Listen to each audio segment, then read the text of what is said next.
నగరంలోని స్థానిక ములుముడి బస్టాండ్ నందు ఆర్ఆర్ క్యాటరింగ్ అధినేత తాళ్ళూరు రాము తండ్రి గొలగమూడి వెంకయ్య స్వామి ఆశ్రయం వ్యవస్థాపకులలో ఒకరు.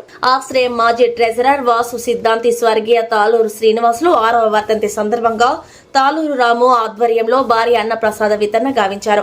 ఈ సందర్భంగా ఆయన చిత్రపటానికి పూలమాలలు వేసి ఆయన మిత్రులు, అభిమానులు, సన్నిహితులు, తెలుగుదేశం పార్టీకి చెందిన నాయకులు ఇంతియాజ్, కప్పిర శ్రీనివాసులు, కప్పిర రేవతి, ధర్మవరపు సుబ్బారావు, వందవాసి రంగా, ఆర్కాట్ కుమార్, నెల్లూరు నగరానికి చెందిన తెలుగుదేశం పార్టీ కార్యకర్తలు, నాయకులు అధిక సంఖ్యలో పాల్గొన్నారు.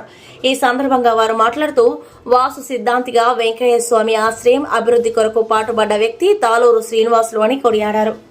ఈరోజు మా తండ్రి గారు అంటే ఆయన్ని గొలగమూడి వెంకయ్య స్వామి అంటారు, వాస్తు సీనయ్య గారు అంటారు, రకరకాలుగా పిలిచేవారు. మాకు తెలిసి మేము చిన్నతనం నుంచి కూడా గొలగమూడి వెంకయ్య స్వామి వారు సజీవంగా ఉన్నప్పటి నుంచి కూడా అక్కడికి వెళ్తూ ఉండేవాళ్ళు. అక్కడ ఖాళీ మైదానంగా ఉండే రోజుల్లో అక్కడ మా నాన్నగారు అక్కడ అడుగుపెట్టి వెంకయ్య స్వామి వారిని అత్యధికంగా ఆయన ఇష్టంగా ఆయనకు శిష్యులుగా ఉంటూ ఆయన స్వామివారు నిర్యాణం చెందిన తర్వాత ఆ గొలగమూడి ప్రాంతం అనేది ఒక రెండో తిరుమలలాగా అభివృద్ధి చేయడంలో ప్రముఖ పాత్ర పోషించి ఏ రోజు కూడా మమ్మల్ని ఆయన కుటుంబం కంటే కూడా నమ్మిన దైవాన్ని కోసం ఎక్కువగా కష్టపడి చాలా అహర్నిశలు కుటుంబానికి ఈరోజు మా దగ్గర ఆయన ఆస్తులు కూడా అమ్మి చాలా ఇబ్బందులు ఎదుర్కొని కూడా వెంకయ్య స్వామి కోసం ఎంతో కష్టపడ్డటువంటి వ్యక్తి, మహోన్నతమైనటువంటి వ్యక్తి మా తండ్రి గారు. ఆయన నేటికి 6 సంవత్సరాలైంది మరణించినా కూడా ఇప్పటికి కూడా ఆయన చనిపోయాడు అనే వార్త కూడా మాకు గుండెల్ని రంపపోతలాగా ఇప్పటికిప్పుడు కోసేస్తూ ఉంటుంది. ఎందుకంటే ఆయన మమ్మల్ని ప్రేమించినటువంటి విధానం, సమాజంలో మాకు ఇచ్చినటువంటి గౌరవం, హోదా చాలా మమ్మల్ని ఈరోజు మేము ఇంత మంచి స్థాయిలో మేము ప్రజల్లో ఇంత గుర్తింపు పొందుతున్నామంటే కేవలం ఆయన బిడ్డలుగానే మేము ఈరోజు మేమందరం కూడా చాలా మంచి పేరు తెచ్చుకోవడానికి కారణం మా తండ్రి గారు. ఆయన మాకు మొట్టమొదటి నుంచి కూడా ఆయన నేర్పించేది అందరితో ప్రేమగా ఉండండి, సఖ్యతగా ఉండండి, శత్రువులు కూడా ప్రేమించండి అని చెప్పే మంచి మాటలు మా తండ్రి గారు మాకు నేర్పించాడు. ఆ బాటలోనే మేము నడుస్తూ ఉన్నాము. కానీ ఆయన ఈరోజు మా దగ్గర లేరు అనేదానికంటే కూడా ఆయన ఎప్పుడు కూడా ఆయన ఆశీస్సులు మాకు ఉంటాయనే విధంగా ఈ ములుగుడు బస్ స్టాండ్ సెంటర్లో ప్రతి సంవత్సరం ఆయన చనిపోయిన ఫిబ్రవరి 19వ తారీఖు ఆయన స్మరించుకుంటూ ఇక్కడ అన్నదాన కార్యక్రమం ఏర్పాటు చేస్తూ ఉంటాము. ఆయనకి సన్నిహితంగా ఉన్నటువంటి మిత్రులు కానీ ఆయనతో సన్నిహితంగా మెలిగిన వాళ్ళందరూ కూడా ఇక్కడికి ఆ రోజు ఇక్కడికి వచ్చి అందరూ కూడా దీంట్లో అందరూ కూడా భాగస్వాములు అయ్యి అందరూ ఈ కార్యక్రమాన్ని కూడా అందరూ దాన్ని అందరూ కూడా వస్తూ ఉంటారు. ముఖ్యంగా మా నాన్నగారి స్నేహితులైనటువంటి సుబ్బారావు గారు మా చిన్నతనం నుంచి కూడా మాకు మంచి వాళ్ళ కుటుంబానికి మాకు సన్నిహితంగా ఉండేవారు. అదేవిధంగా మా నాన్నగారి స్నేహితులు ఇటీవలే చనిపోయినటువంటి ధనలక్ష్మి ప్రింటర్స్ వెంకటేశ్వర్లు గారు, వాళ్ళ కుటుంబం కూడా వాళ్ళు ఎప్పుడు కూడా మాకు అన్నదండలుగా ఉండి మాకు ఉండేవాళ్ళు. అదే విధంగా ఇంతియాజ్ గారు కానీ మా స్నేహితులు అందరూ ఈ కార్యక్రమానికి ప్రతి సంవత్సరం కూడా మా నాన్న చనిపోయినప్పటి నుంచి కూడా మాకు బాగా ధైర్యంగా మా వెంట నిలబడినటువంటి అందరికీ కూడా మేము ఇప్పుడు కూడా రుణపడి ఉంటాము.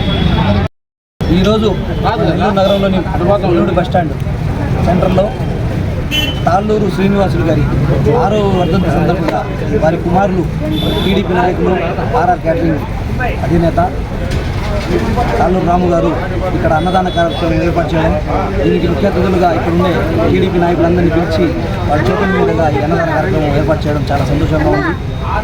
ఎవరైనా తండ్రి చనిపోతే ఒక సంవత్సరం గ్రాండ్గా అన్నదాన కార్యక్రమం చేస్తారు, నెక్స్ట్ సంవత్సరం నుంచి ఇంటి వరకే పిలుచుకొని చిన్నగా చేస్తుంటారు. అలా కాకుండా ఆయన తండ్రి మీద ఉండే గౌరవం, అభిమానం, ప్రేమ తగ్గకుండా ప్రతి సంవత్సరం ఇంకా పెరుగుతూనే ఉంది కానీ తగ్గడం లేదు. ఇతని స్ఫూర్తిగా తీసుకొని ప్రతి ఒక్కరూ మన తల్లిదండ్రులను అలాగే గౌరవించుకుంటూ మనం కూడా దారిలో నడవాలని చెప్పి తెలియజేసుకుంటున్నాను. మనకు ఈ జన్మ ఇచ్చింది తల్లిదండ్రులు, అలాంటి తల్లిదండ్రులకి గౌరవించడం చాలా సంతోషకరమైన విషయం. మన తాళ్ళూరు రాము గారు వాళ్ళ నాన్న ఎక్కడున్నా స్వర్గం ప్రాప్తి కలగాలని చెప్పి ఆ దేవుణ్ణి ప్రార్థిస్తూ రాము గారు ఇలాగే మంచి కార్యక్రమాలు చేయాలని చెప్పి మరొకసారి తెలియజేసుకుంటూ సెలవు. 6వ వర్ధంతి వాళ్ళ కుమారుడు రాము అన్ని వ్యాపారాలు నిమగ్నమై క్యాటరింగ్లో మంచి పేరు సంపాదిస్తుంది. ఈరోజు తండ్రికి తగ్గ స్థానంగా మన రాము గారికి ఘనంగా వర్తంగా ఈరోజు ఈ కార్యక్రమానికి చాలామంది వచ్చారు. ఎన్టీఆర్ గారు వచ్చారు, రేవతి గారు వచ్చారు, మన వెంకయ్య గారు వచ్చారు, అలాగే అందరూ కూడా మన శ్రీనివాస గారు వచ్చారు. అందరూ కూడా ఈ కార్యక్రమానికి నాయకులంతా పాల్గొనడం చాలా ఆనందం. నాకు దాదాపు 45 సంవత్సరానికి మా స్నేహితులు. ఎందుకంటే ఆయన ఆ రోజుల్లో ఇక్కడే ఆయన మేమంతా అక్కడ స్నేహితులు. ఇప్పుడు సాయంత్రం అయితే మేము అక్కడ ఆయన కాపులు. అలాగే ఆయన ఒక సిద్ధాంత అయ్యారు. సిద్ధాంత ప్రజలకు సేవ చేసేదానికి అనేక కార్యక్రమాలు ఆయన పాల్గొనడం, ముఖ్యంగా గొలగలమూడి డెవలప్మెంట్కి ఆ దేవుని ప్రారంభోత్సవానికి ఆయన తీసుకున్న చొరవ, ఆయన ప్రజలుగా చేసిన సేవ చాలా గొప్పతనం. జైలుకి పోలీస్ స్టేషన్లో జైలుకి పోవాల్సిన అవసరం కూడా ఆయనకు వచ్చినా కానీ ఆ దేవుని నమ్ముకొని ఆ కేసులని ఎంతో నిజాయితీగా పనిచేసే వాళ్ళు. ఎప్పుడు ప్రతిరోజు ఆయన ఉన్నంత వరకు మా షాప్ ఇక్కడే ఒక అరగంట అయినా ఆయన రోజు వచ్చి కూర్చునేది. లేకపోతే రాజ్యలక్ష్మి ఆయన భయాలు ఇలా వాళ్ళందరికీ అక్కడ ఇక్కడ ఈ 2 షాపులు తప్ప మాకు మా షాప్ పెట్టేదని కూడా సహకరించారు. అలాగే మా ఇల్లు కూడా వాస్తులు అన్నీ కూడా ఆయన చూసి మాకు ఎంతో దైవ సమానంలాగా, స్నేహితులు కాదు ఆయన దైవ సమానంగా చూసుకుంటున్నామంటే ఆయన వెంటనే వృత్తిగా ప్రార్థిస్తూ ఆయన ఆత్మకు శాంతిగా ఎక్కడ ఉన్నా కానీ వాళ్ళ గురించి బాగుండాలి. ఆయన ఆత్మ ఆయన ఆత్మ ప్రజల